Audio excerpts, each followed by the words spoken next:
Hoy es el episodio final de la evolución de poderes. En este episodio les contaré cómo terminó aquella alianza de poderes que duró siglos y veremos por qué estamos viviendo un nuevo renacimiento, pero esta vez entre el poder de los gobiernos y el dinero. Hoy tendremos 4 palabras clave. Aquí vamos.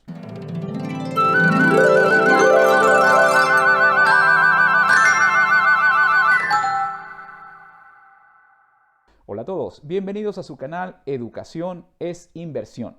Tenemos un nuevo día por el cual agradecer y una nueva oportunidad para aprender. El episodio de hoy se titula Es hora de que se separe al Estado del dinero. El último de esta serie de la evolución de poderes. A los que están viendo este episodio, les recomiendo que vean los episodios anteriores, el 1 y 2. Aquí arriba está el link. No a la pereza, son interesantísimos, serán de gran provecho para su desarrollo personal y además no estarán perdidos si solamente ven este. Durante aquel periodo llamado Renacimiento, conocimos a algunos de los protagonistas que demostraron con firmes acciones que la Iglesia y el Estado se deberían de separar. La Iglesia Católica se debilita por sí sola, producto de acciones de algunos de sus mismos miembros, lo que provoca su separación en distintas ramas. Una de ellas pasó a ser la Iglesia Protestante, liderada por Martín Lutero. Entonces el hombre o ciudadano empieza a ser el centro del pensamiento para las nuevas teorías políticas, sociales y culturales. Por ello el nombre, Renacimiento, el hombre renace. Uno de los primeros en mencionarlo fue Dante Alighieri. Él fue claro, el Estado y la divinidad religiosa no deben de mezclarse. Fíjense bien. Él no menosprecia a ninguna de las dos, simplemente opina que no deberían de estar juntas. Pasa el tiempo y la ciencia y pensadores siguen evolucionando y aportando con conceptos más sólidos. Entre ellos, John Locke. Primera palabra clave, John Locke, filósofo y médico inglés nacido en 1632, considerado como uno de los pensadores más influyentes de los movimientos intelectuales y conocido como el padre del liberalismo. Lo que voy a decir sonará contrario, pero no lo es. Locke fue un ferviente defensor de la religión y de las libertades que todos deberíamos tener para practicarla, o sea, la tolerancia. Y justamente por eso el Estado no debía de inmiscuirse con aquel asunto tan íntimo de la persona como es el de la fe. Las teorías de Locke marcan a la humanidad. Él decía que el Estado debería de ser civil y su deber era de proteger al ciudadano con leyes que aseguren sus derechos y libertades. Por ello, el Estado jamás podía tener el poder absoluto. Debía de existir otros poderes que aseguren ese balance. Se refería al poder legislativo y ejecutivo, los cuales deben de controlarse entre sí. Esta separación de poderes es la base de las democracias que tenemos hasta hoy en día. En aquel entonces, él ya dejaba claro que el Estado existía para servir al ciudadano. El ciudadano le daba la responsabilidad al Estado para preservar la vida, la libertad y la propiedad de cada uno de nosotros. Si el Estado no respetaba ese acuerdo o se atribuía funciones adicionales, el ciudadano estaba en pleno derecho de rebelarse. Al día de hoy, somos testigos de las crecientes atribuciones que el Estado se sigue tomando solo para servir los intereses del grupo que fondean sus campañas políticas, dejando a un lado las necesidades de sus ciudadanos. Casos de corrupción en Latinoamérica y continentes más desarrollados son la noticia de todos los días. Cuéntame tú en los comentarios si sientes que tu gobierno realmente sirve a tu comunidad. Resumamos, el pensamiento maduró con el pasar de los siglos y hoy es plenamente aceptado que la religión y el Estado deben caminar por separado. Con ello, ambas instituciones se protegen. El Estado no puede favorecer a algún grupo religioso particular con los fondos públicos que todos aportamos. Y las iglesias son libres de predicar su religión sin la intromisión del Estado. De esta forma también se elimina aquello que vimos en algunos episodios de la historia en que no se tenía claro quién gobernaba a quién. De hecho, nos da a pensar a veces que el gobierno era el brazo armado de la iglesia. El enorme poder político y económico que llegó a tener la Iglesia fue la gran corruptora que la descuidó de su esencia religiosa. Hoy en día, la Iglesia Católica, especialmente en Latinoamérica, son parte importante de nuestra cultura y formación. Gracias a ella y a algunos de sus buenos miembros, le debemos mucho. Yo en lo personal, sí. Y cada uno de ustedes tendrá su propia opinión y muy respetable. De hecho, en algún futuro episodio hablaré de lo que yo considero, objetivamente, los grandes aciertos y desaciertos de la Iglesia Católica moderna en nuestra región. Ahora, empecemos a utilizar nuestro sentido crítico y las piezas de historia que les he dado para entender por qué debemos de separar el Estado del dinero. De la misma forma en que Constantino en la antigua Roma se dio cuenta de que podía contener a aquellos creyentes en la palabra de Dios que se multiplicaban literalmente en las sombras, pues operaban en subterráneos y cuevas, hábilmente encontró la oportunidad de unirse y ser parte de ella, tomando la ventaja de lo que hoy los entendidos llaman conciencia colectiva. Segunda palabra clave, conciencia colectiva. Son un grupo de creencias compartidas y actitudes morales que funcionan como una fuerza unificadora dentro de la sociedad. Esta fuerza domina a la conciencia individual.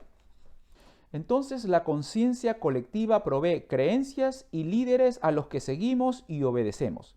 Y así se mantuvo. Recuerden que la iglesia era quien corona a los reyes o los líderes de aquella época. Legítimamente, ellos eran Dios en la tierra. Y por ello, los pueblos enteros iban a guerras, ofrecían sus vidas. Además, recuerden que dentro del predicamento se ofrece la vida después de la muerte. Entonces, morir en nombre de la iglesia también tenía un significado poderoso. Los padres fundadores de Estados Unidos acogen las ideas de Locke, donde el pensamiento del individuo debe de respetarse.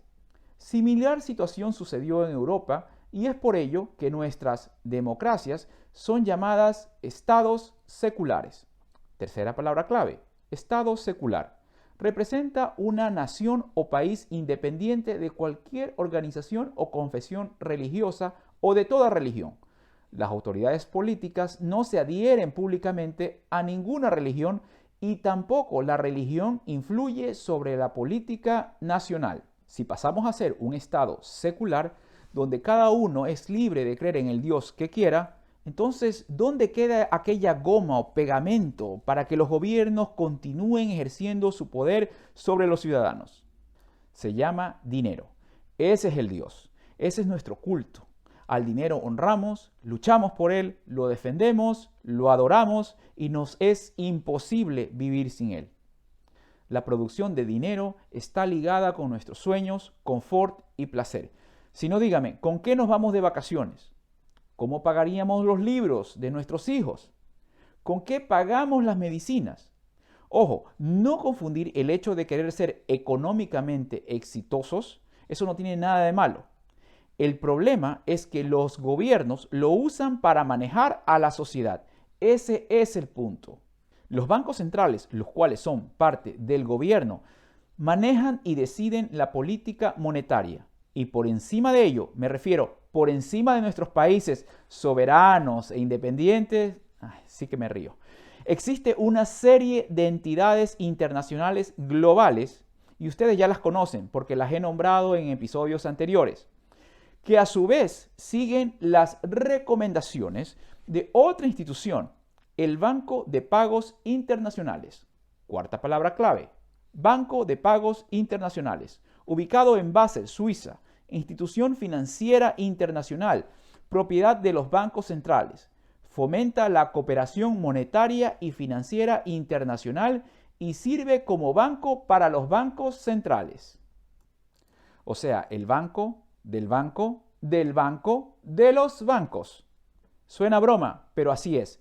Y lo mejor de todo es que es una institución privada. O sea, hay nombres y apellidos detrás de ella.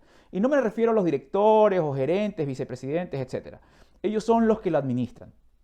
Entonces, ellos son los grandes reguladores de la política monetaria global. Son ellos los que deciden el valor de nuestro dinero, cual sea la moneda. No usted ni yo. ¿Le quedó claro?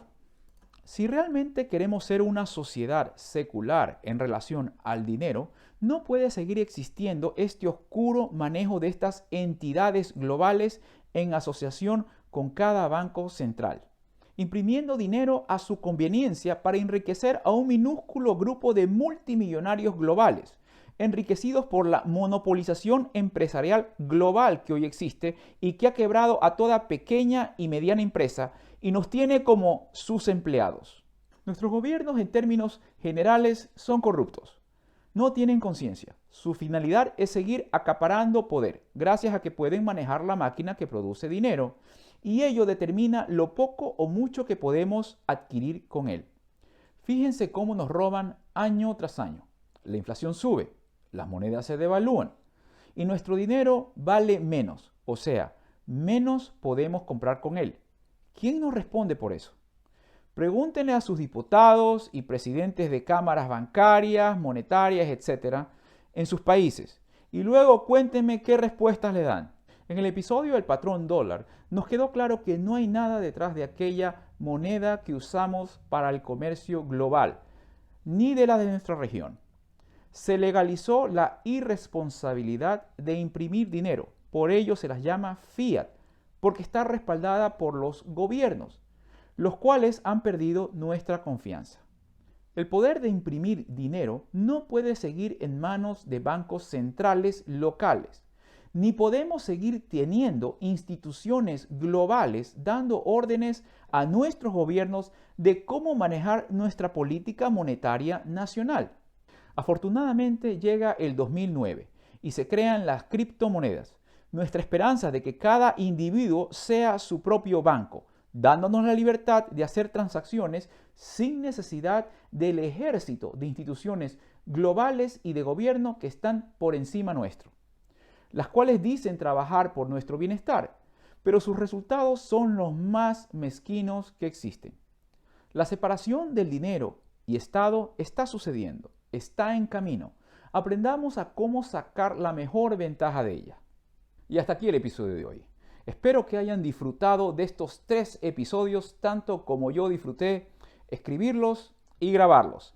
No olviden de suscribirse, comentar y compartir los videos. Es así como los que hacemos este tipo de contenido educativo nos motivamos y seguimos. Muy agradecido por tu atención. ¿Aprendiste algo hoy? Pues suscríbete. ¿Tienes algún pariente, amigo o vecino que quiera educarse? Comparte el video, que la educación sí vale la pena ser compartida.